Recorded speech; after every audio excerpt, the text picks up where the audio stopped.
Halo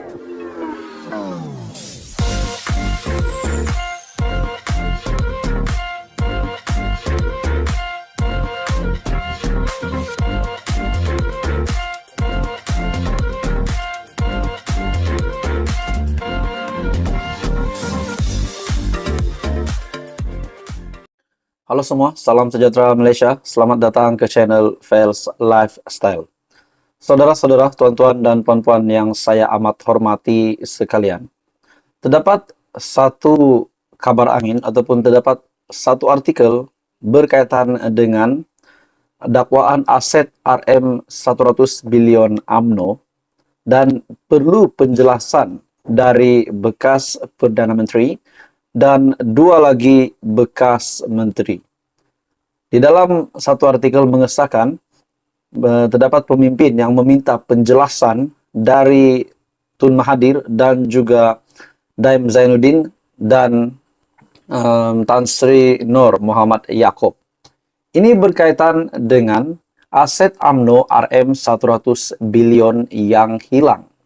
Saudara-saudara, dalam artikel ini yang bertajuk dakwaan aset UMNO RM100 bilion hilang, Tun M, dua bekas menteri digesah beri penjelasan. Kenyataan dari veteran UMNO, dan artikel ini dipetik dari biharian.com. Saudara-saudara, tuan-tuan dan puan semua, adakah ini bermakna kehilangannya aset RM100 bilion UMNO terlibat ataupun dapat dikaitkan dengan pemerintahan Tun Mahathir dan dua bekas menteri tersebut, yaitu Daim Zainuddin dan juga Tan Sri Nur Muhammad Yaakob. Jadi saudara-saudara, dalam artikel ini veteran UMNO menggesah Tun Mahathir bersama dua lagi bekas menteri keuangan untuk memberi penjelasan berkait dakwaan kehilangan aset UMNO yang dikatakan bernilai RM100 bilion. Penjelasan bekas Perdana Menteri yang juga bekas Presiden UMNO itu bersama Tun Daim Zainuddin yang juga bekas Bendahari Parti, selain Tan Sri Nur Muhammad Yaakob, menurut veteran UMNO perlu kerana rakyat khususnya ahli parti berhak tahu cerita sebenar. Nah, persoalannya saudara-saudara, apa yang telah dilakukan sehingga kan ketiga nama pemimpin ini, bekas Presiden UMNO dan bekas Bendahari Parti dan juga Tan Sri Nur Muhammad Yaakob, menurut veteran UMNO, mereka bertiga perlu memberikan penjelasan dengan lesapnya ataupun hilangnya RM100 bilion dana itu. RM100 bilion bukan jumlah yang sedikit. Dalam artikel ini menerusi satu kenyataan. Setiausaha Agung Veteran UMNO, Datuk Mustafa Yaakob, berkata, dakwaan itu adalah sesuatu yang serius dan melibatkan dana besar serta membabitkan kepentingan awam. Saya kira orang ramai, khususnya ahli UMNO, perlu diberi penjelasan oleh tiga bekas pemimpin ini. Bagi saya, ini sesuatu yang serius dan melibatkan dana yang besar, membabitkan kepentingan awam, apatah lagi jumlahnya begitu besar, katanya. Mustafa merujuk dakwaan pengendali laman blog Malaysia Today, Raja Petra Kamarudin. Kononnya wujud pertelagahan di antara ketiga-tiga bekas pemimpin itu berhubung isu berkenaan. Sudah pasti dakwaan Raja Petra ini sesuatu yang serius. Sekaligus perlukan penjelasan tiga bekas pemimpin UMNO ini kerana isu berlaku ketika era Dr. Mahathir menjadi Perdana Menteri. Nah, bermakna kalau benar ini dapat dibuktikan bersalah, dapat dibuktikan sah bahawa semasa era pentadbiran Mahathir, tiba-tiba pula ada kehilangan RM100 bilion dana parti, iaitu dana UMNO. Kalau dapat dibuktikan, apakah pula tindakan yang bakal dikenakan terhadap Tun Mahathir, Daim Zainuddin dan Tan Sri Muhammad Nur Yaakob. Mustafa juga merujuk dakwaan pengendali laman blog Malaysia Today, yaitu Raja Petra. Dr. Mahathir yang menjadi Perdana Menteri keempat dan paling lama berkhidmat bermulai 16 Julai 1981 sehingga 31 Oktober 2003. Bagaimanapun pada 2016, beliau muncul kembali berpolitik apabila menubuhkan Bersatu untuk menandingi Barisan Nasional BN. Pada 2018, dalam satu kejutan politik, Bersatu bersama parti sekutunya melalui gabungan PH memenangi PRU ke-14 pada usia 93 tahun. Dr. Mahathir kembali meneraju negara sebagai Perdana Menteri ke-7. Daim pula yang menjadi Bendahara Agung UMNO antara 1984 hingga 1999 dan juga Bendahara BN.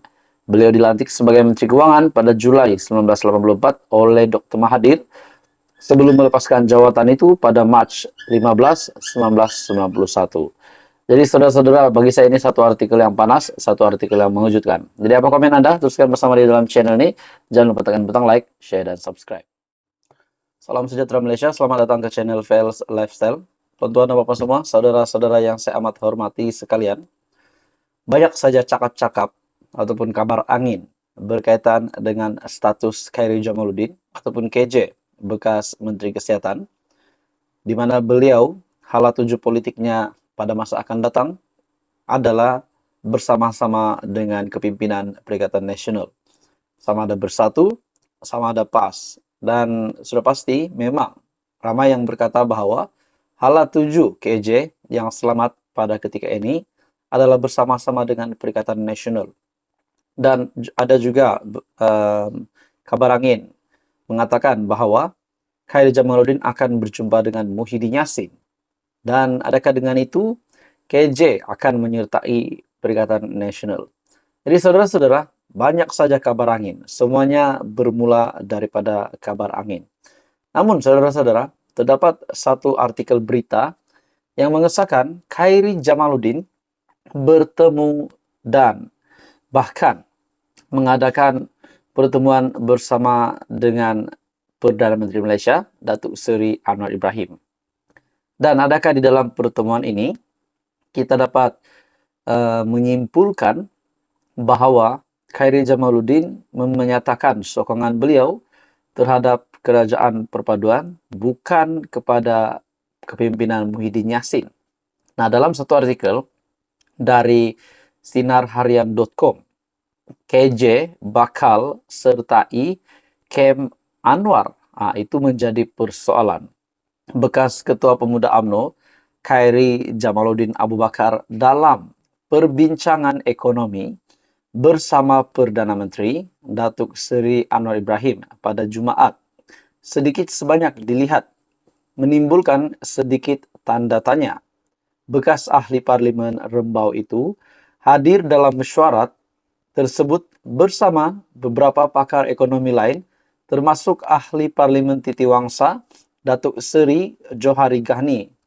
Pertemuan berkenaan adalah bagi membentuk naratif ekonomi madani yang sedang dirangka bagi mencorak hala tuju ekonomi negara dalam tempo jangka masa sederhana dan panjang.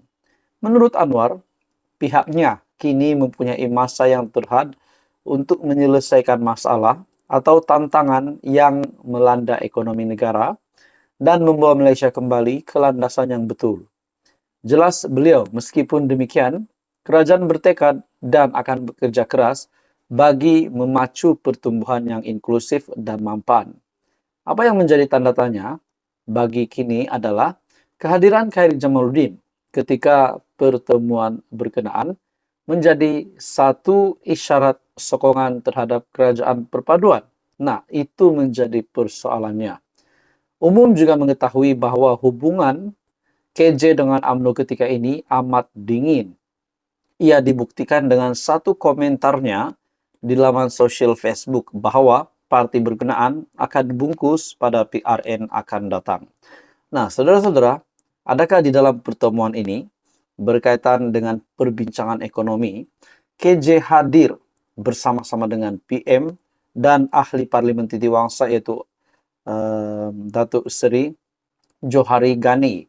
Jadi saudara-saudara, adakah ini satu bentuk sokongan dari KJ terhadap kerajaan perpaduan? Nah, itu menjadi persoalannya.